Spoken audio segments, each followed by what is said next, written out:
سلام بچه‌های عزیز، به پایه چهارم خوش آمدید. یه سری نکات ریاضی پایه چهارم رو من پای تخته براتون رسم کردم و میخوام براتون توضیح بدم. امیدوارم دقت لازم رو اجرا کنید.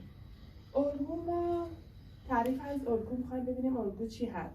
رابطه که بین اعداد وجود داره و رابطه بین شکل ها رو ما گفتیم الگو محسوب میشه. حالا الگوها خودشون دو نوع هست، عددی و هندسی.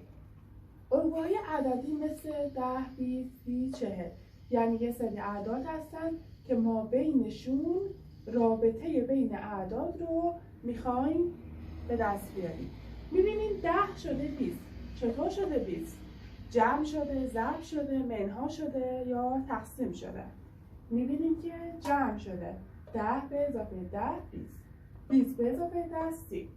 حالا توی الگوی هندسی فرق میکنه. این بار دیگه با شکل با در ارتباط هستیم.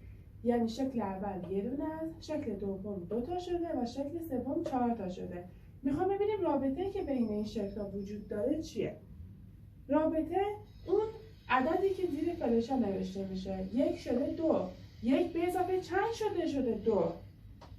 میگیم 1 به اضافه 1 شکل شده 2 شکل.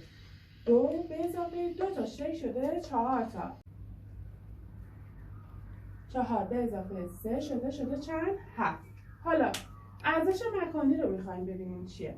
ارزش مکانی ما توی دوره سوم دبستان خوندیم ارزش مکانی یکان، دهگان، صدگان. حالا ما اومدیم یه خود پیشرفته تر خوندیم، گفتیم هزارگان هم برای خودش یکان، دهگان، صدگان داره. خب بعد حالا ما یه عددی رو داریم اینجا 104,321. ما این عدد رو اینجا داریم. برای خوندن این عدد از سمت راست سه رقم جدا میکنیم. 1 2 3 رقم جدا میکنیم و این عدد رو داخل جدول ارزش مکانی قرار میدیم.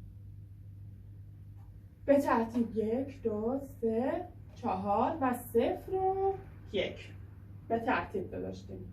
خب حالا من میخوام به شما بگم که هر چقدر از 1 به سمت چپ پیش میریم، خب مرتبه ارزش مکانی اونها بیشتر میشه. یکانه، 2 دهگانه، دهگان از یکان بیشتر هستش. خب این نکته عدد نویسی بود که من به شما گفتم. حالا میریم سراغ بعدی، گستره اعداد نویسی. در خدمت شما هستیم.